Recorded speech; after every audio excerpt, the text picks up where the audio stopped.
Good day to Alcoa Intermediate School. This is your friendly neighborhood art teacher, Mr. Grant, here to read Chapter 7, Life According to Og the Frog.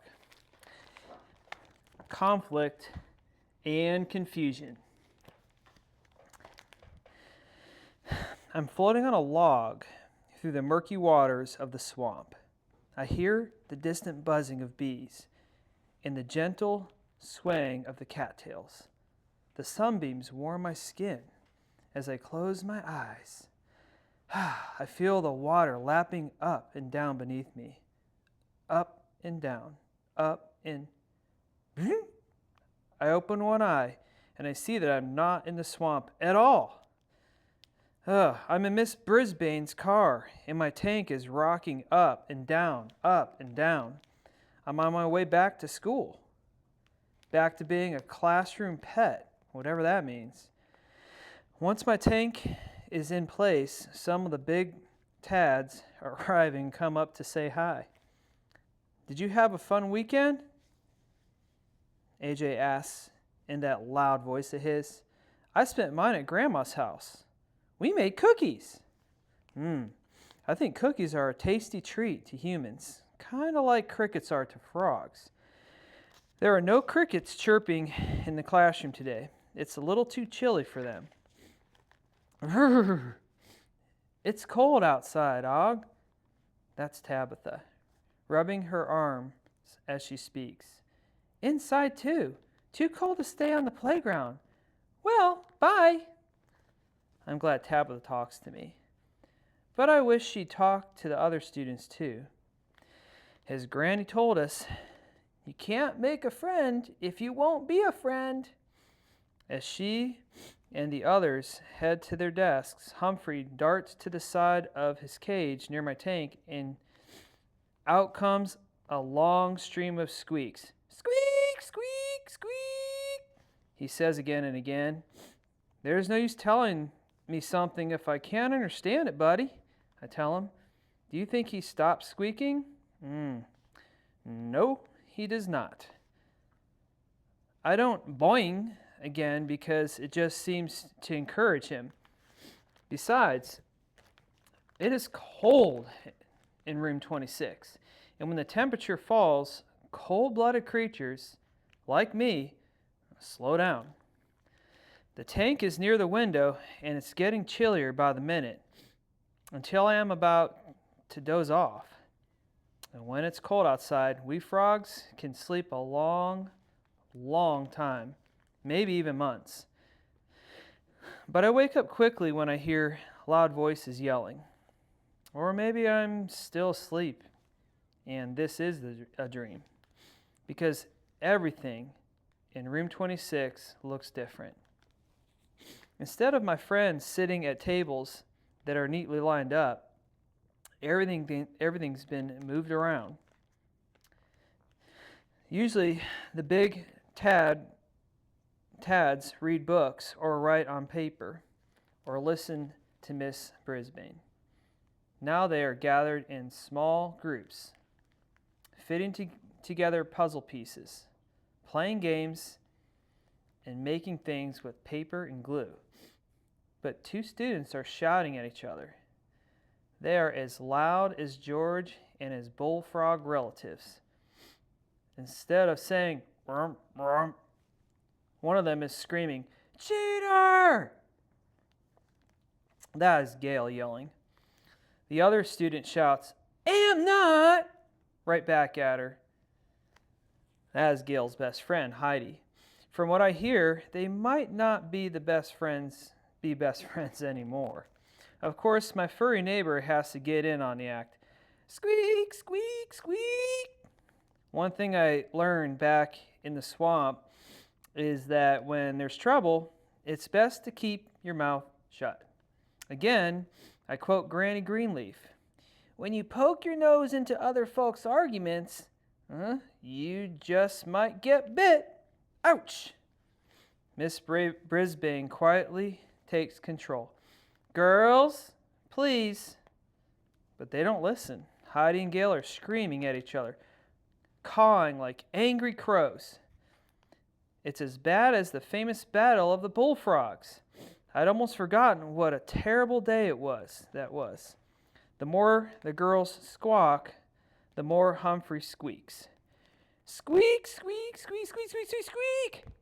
Miss Brisbane stands right between the girls and says, "Calm down and be quiet." She sounds a whole lot louder this time. The girls stop screaming, which is a good thing because Humphrey stopped squeaking too. Then Gail, who is almost always giggling, starts to cry. And Heidi, who is always cheery, begins to bawl. To me, this is a sad thing. In fact, it's something frogs don't do at all. In the swamp, if somebody's angry, they don't cry. They do something about it. They squawk and swoop. They strike or sting. They even do worse than that. But crying? Never. When Miss Brisbane gets them to talk, it turns out the girls had been playing a game and Gail believes that Heidi was cheating. Well, Heidi is sure that she was not. Miss Brisbane reminds them that they are friends and can work things out. "I'm not going to be friends with a cheater," Gail wipes her eyes. Heidi sniffles loudly. "I'm not going to be friends with a liar." Miss Brisbane sends Heidi over to a chair near my tank in Humphrey's cage and sends Gail to sit at the teacher's desk to cool off. The argument makes me as sad as a lizard who just lost a tail. Even though it will grow back, a lizard still doesn't like losing a tail. When I'm thinking about sad lizards, the recess bell rings. Ding, ding. "Everybody gather up the games and supplies and put them back on the shelves," Miss Brisbane tells the students. "Recess is over." Ah, now I understand. The students stayed inside during recess because it's so cold outside. Miss Brisbane takes Heidi and Gail into the hall to talk. Room 26 is a lot quieter without them. I decide to sit in the water. Time to float. Doze. Be. The cold gets to me again, and I do more dozing than I expected. Am I surprised when the bell rings for recess again? Am I surprised when the bell rings for recess again? "Can we go build a snowman?" AJ asks. I can tell some of the other students like that idea, but Miss Brisbane says there's not enough snow for a snowman, and it's too cold to go outside. I climb onto my rock, look out the window, and see feathery little flakes drifting down from the sky. I've never seen snow before. It looks like rain, but whiter. For this recess, Miss Brisbane divides the class into teams to play a guessing game. They stand in 4 lines, and she asks questions one by one. If a big tad on one team gets the question wrong, well, that person has to sit down. AJ gets a question about giraffes right, but he misses one about flowers and has to sit down. Saya seems to know everything until she misses a question about basketball. Tabitha answers it correctly, and she smiles when she hears me say, "Bing, bing, bong. Keep it up." It doesn't take long to notice that Tabitha gets all the questions about sports right, and her team cheers her on. "Yeah, go Tabitha," they shout excitedly. She looks my way and gives me a thumbs up. I like to give her one back, but it doesn't work with web feet. Seth, who is a team captain, high-fives her, and she smiles again. For at least a few minutes, everybody likes Tabitha, and I can tell she likes them back. She's so good, even people on the other teams cheer her on. In between my encouraging boings, I can hear Humphrey squeaking excitedly. In the end, Tabitha's team scores way more points than any other team, and everybody cheers for her. It's nice to see her look happy for a change. But when I glance at Gail and Heidi, they still don't look happy. They look as if they each just lost their best friend. Once the big Tads leave for the day, room 26 is peaceful until my nervous neighbor flings open his cage door and scurries over to my tank, squeaking like crazy and twitching his tail. He leans in so close, he wiggles his whiskers right in my face. Thank goodness there's glass between us, or he'd tickle me silly. You know, I can't understand you. Don't you, Humphrey? I boing extra loud. Squeak, squeak, squeak, he repeats again and again. I hop a few times to seem friendly, and he finally leaves. My mind drifts back to the swamp.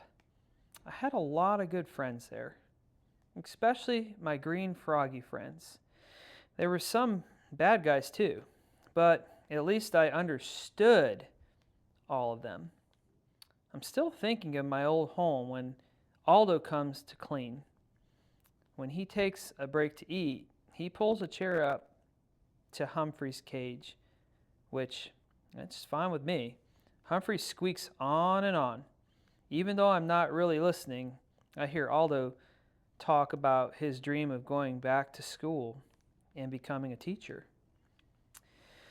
I don't think I'd like to be a teacher if I had to deal with irritating classroom pets like Humphrey and George. A nice green frog like me would be okay, though. He waves a piece of paper in front of Humphrey's cage. It doesn't look important to me, but it has something to do with becoming a teacher. I'm sure it sure seems important to Aldo. When he leaves for the night, I spot the paper half hidden under Humphrey's cage. Aldo will be upset when he finds out it's missing. For once, Humphrey and I agree on something. I guess because later that night, Humphrey flings open his cage door. I'm hoping he won't come squeaking at me, and he doesn't. Instead, he carefully pulls the paper out in the open, and then, well, it can't be, but I think he's reading it. It's a big piece of paper, so he has to skitter along each line and then scramble down to the next line to read every word. It looks a little bit strange, but I give the little guy credit for working so hard to read it. Maybe I should pay more attention to Miss Brisbane's teaching. I shouldn't be surprised by anything odd that Humphrey does anymore, but I am caught off guard when he carefully drags the paper near my tank and squeaks at me. What am I supposed to do? I ask. I can't even see it from here. And if you drop it in the tank, the water will ruin it. Humphrey gives me a long, sad stare and returns to his cage. But he leaves the paper right out in the open. I'm hoping that Miss Brisbane will see it in the morning. And I'm extra careful not to splash it. Maybe that's the kind of helpful thing a classroom pet does. That's it for Chapter 7.